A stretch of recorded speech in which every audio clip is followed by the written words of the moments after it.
साहब ने जो ऑल इंडिया मजलिस इत्तेहादुल मुस्लिमीन को बैरिस्टर साहब के साथ बैठकर अपना समर्थन दिया है, उसके ताल्लुक से बुलाई गई है।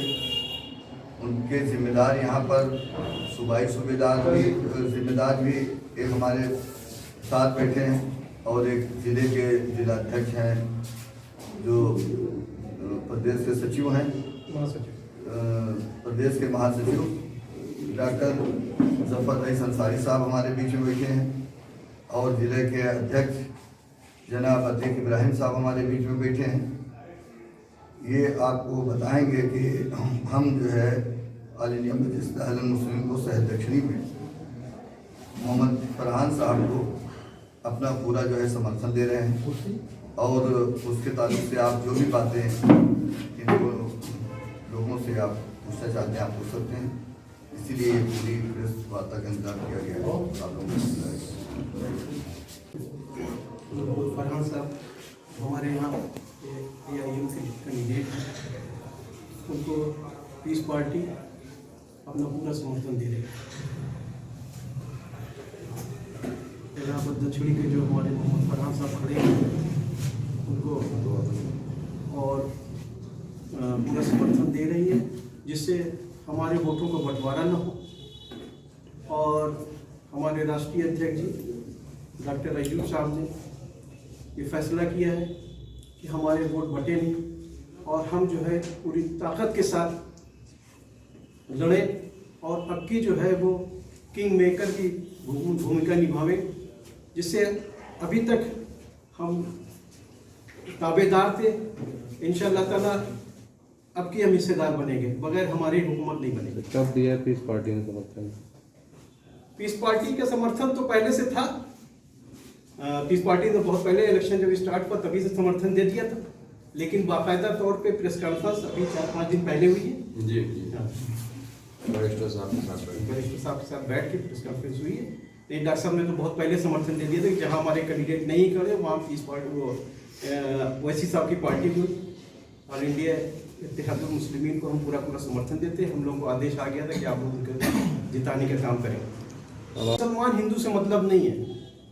हमारे तहत डॉक्टर अयूब सर्जन साहब हैं, हमारे तहत बैरिस्टर वैसी साहब हैं और आपने देख लिया आप पार्टी को, आम आदमी पार्टी को, कि दिल्ली में दंगा हुआ तो उनका क्या रोल रहा।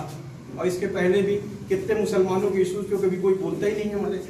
अभी हिजाब का मसला ले लीजिए, मतलब ये कि सही बात भी बोलने में वो हमारा वोट तो चाहते हैं, लेकिन सही बात भी बोलने के लिए तैयार नहीं है, जबकि ये बेवजह का इशू है।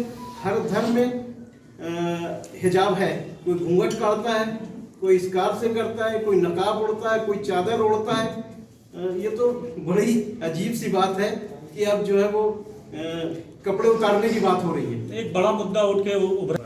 देखिए इसमें राजनीति नहीं होनी चाहिए, लेकिन ये जानबूझ के ये मुद्दा उठाया गया सिर्फ यूपी चुनाव के लिए और वोट में सेंध लगाने के लिए। बिल्कुल वोट में सेंध लगाने के लिए वो 80-20 की बात करते हैं। उनका खेल खत्म हो चुका है। बहुत ज़्यादा दिन किसी को बेवकूफ़ नहीं बनाया जा सकता। आप कोरोना में देख लीजिए किस तरह गंगा में लाशें बह रही थी, लोगों को लकड़ी नहीं मिली जलाने के लिए, रेत में गाड़ दिया गया था, कुत्ते जो है लाशें नोच रहे थे, कफन नहीं मिला। तो हर तरह से हुकूमत फेलियर रही। अब उसके बाद कोई मुद्दा नहीं, सिर्फ धर्म के अलावा, लेकिन धर्म भी बहुत ज़्यादा नहीं। आदमी को रोज़गार नहीं मिल रहा है, आदमी को खाने को नहीं मिल रहा है, बेहतर इलाज नहीं मिल रहा है। तो धर्म और ये वाकई अगर पूछे तो धार्मिक है ही नहीं, ये नास्तिक है। एक हिंदू धर्म भी एक ऐसा धर्म है कि जहाँ पे एक मामूली से जीव की हत्या करना पाप है, वहाँ पे एक इंसान की हत्या कैसे कर सकते हैं। इसी तरह मुसलमान, इस्लाम मजहब ऐसा मजहब है कि जहाँ आप किसी की ज़ात को उससे तकलीफ पहुँच ही नहीं सकती। अगर कोई मुसलमान इस तरह की हरकत करता है तो मैं मुसलमान नहीं समझता। जब शिद्दत से हमें समर्थन देने के साथ साथ हमारे प्रचार करने की भी बात कही, हर तरीके से जो संभव मदद हो सकेगी वो करेंगे।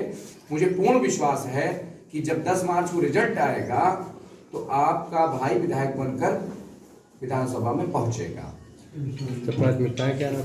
देखिए, हमारी पहली प्राथमिकता है कि हम जो बाढ़ क्षेत्र है हमारा, उस बाढ़ क्षेत्र में हम डैम बनवाने का काम करें। 6 महीने के अंदर हम विधानसभा में इसका बजट पारित करा देंगे।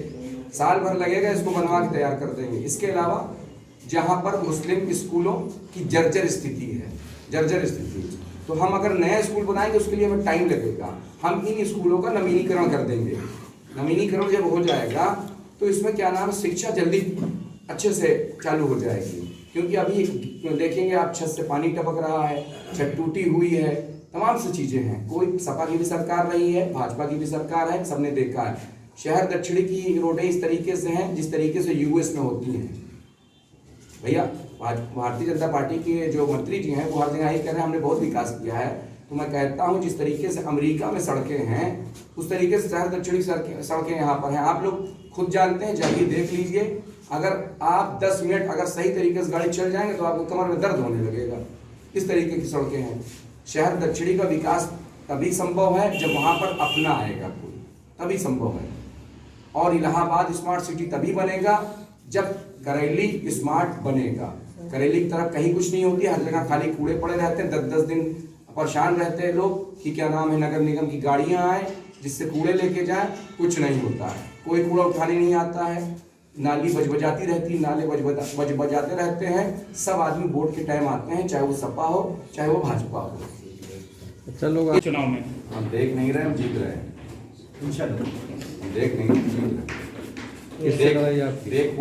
देख हो रहे हैं जो हमसे लड़ रहे हैं। आपकी लड़ाई किससे है?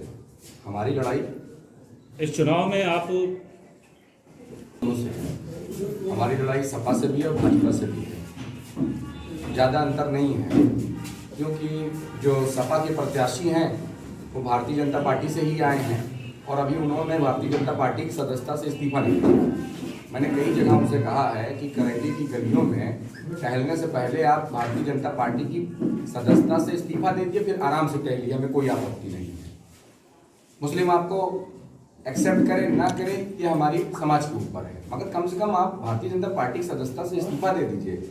आप लोग सब वरिष्ठ पत्रकार हैं, सब पता है। नितिन अग्रवाल जी समाजवादी पार्टी से विधायक थे हरदोई में, आपको सबको पता है। उसके बाद वो भारतीय जनता पार्टी में चले गए। किसका वोट लिया? मुसलमानों को वोट लिया ना। अखिलेश यादव 2.5 वर्ष तक आपत्ति नहीं लगा पाए विधानसभा अध्यक्ष के सामने कि आपत्ति लगा देते कि इनकी सदस्यता रद्द की जाए। आखिर में क्या हुआ कि जब भारतीय जनता पार्टी चुनाव समय आया, उनका टिकट क्लियर हुआ, तब उन्होंने लिखा कि हाँ, मैं समाजवादी पार्टी की प्राथमिक सदस्यता से इस्तीफा देता हूँ। तो अब इससे क्या होता है, कल की डेट में ये भी जीत के जाए मान लीजिए हमारे वोट से, और ये भाजपा में चले जाए, तो फिर मुसलमान तो ठगा जाएगा, और ठगा जा ही रहा है। समाजवादी पार्टी का एक काम है सिर्फ मुसलमानों को ठगना, मुसलमानों को गुमराह करना और भारतीय जनता पार्टी का डर दिखा के उससे वोट लेना। जबकि अब ये मुसलमान तय कर चुका है, मुसलमान अल्लाह से डरता है, भारतीय जनता पार्टी से नहीं डरता है। अखिलेश यादव जी ने 17 का चुनाव लड़ा भारतीय जनता पार्टी का डर दिखा के, फिर 14 का चुनाव लड़ा डर दिखा के, फिर उसके बाद 19 का चुनाव लड़ा डर दिखा के। तीनों चुनाव हारे हैं और ये उनका ये आखिरी चुनाव ये है। वाला सिस्टम खत्म कर दिया मुसलमानों ने। मुसलमान मुत्तहिद होकर माननीय डॉक्टर अयूब अंसारी साहब के कंधों को मजबूत कर रहा है, बैरिस्टर असदुद्दीन ओवैसी साहब के कंधों को मजबूत कर रहा है। हम सब एक हैं और हम चाहते हैं कि हमारे जो लीडर हैं वो तय करें कि आगे क्या करना है। आज यही चीज़ों को देखते हुए डॉक्टर साहब ने मुझे शहर दक्षिणी में समर्थन दिया है मजबूती के साथ, और जिला अध्यक्ष साहब बैठे हैं अतीक इब्राहिम साहब, और जफर साहब बैठे हैं, प्रदेश सचिव हैं। उन्होंने तन मन धन से पूरा वक्त देंगे और इंशाल्लाह ताला कामयाबी हासिल करेंगे।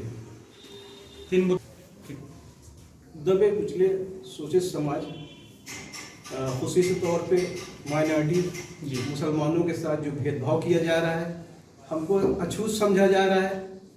हमारी बहुत बड़ी तादाद है, इस सूबे में तकरीबन 22-23% हम हैं, और हमसे कोई समझौता करने के लिए तैयार नहीं, सिर्फ हमारा वोट लेना जानते हैं। तो हमने डॉक्टर साहब ने फैसला किया और डॉक्टर असदुद्दीन ओवैसी साहब ने ये फैसला किया कि अब हम मिल के लड़ेंगे और आगे भी और लड़ाई लड़ेंगे इंशाल्लाह ताला। हम साथ में चलेंगे। भाई, हम 1,45,000 खाली मुसलमानों का अगर वोट ले लीजिए और तमाम हमारे जो गठबंधन है तकरीबन 35-40 पार्टियों गठबंधन है, जिसमें कुशवाहा जी की भी पार्टी है और चंद्रशेखर आज़ाद साहब की पार्टी है।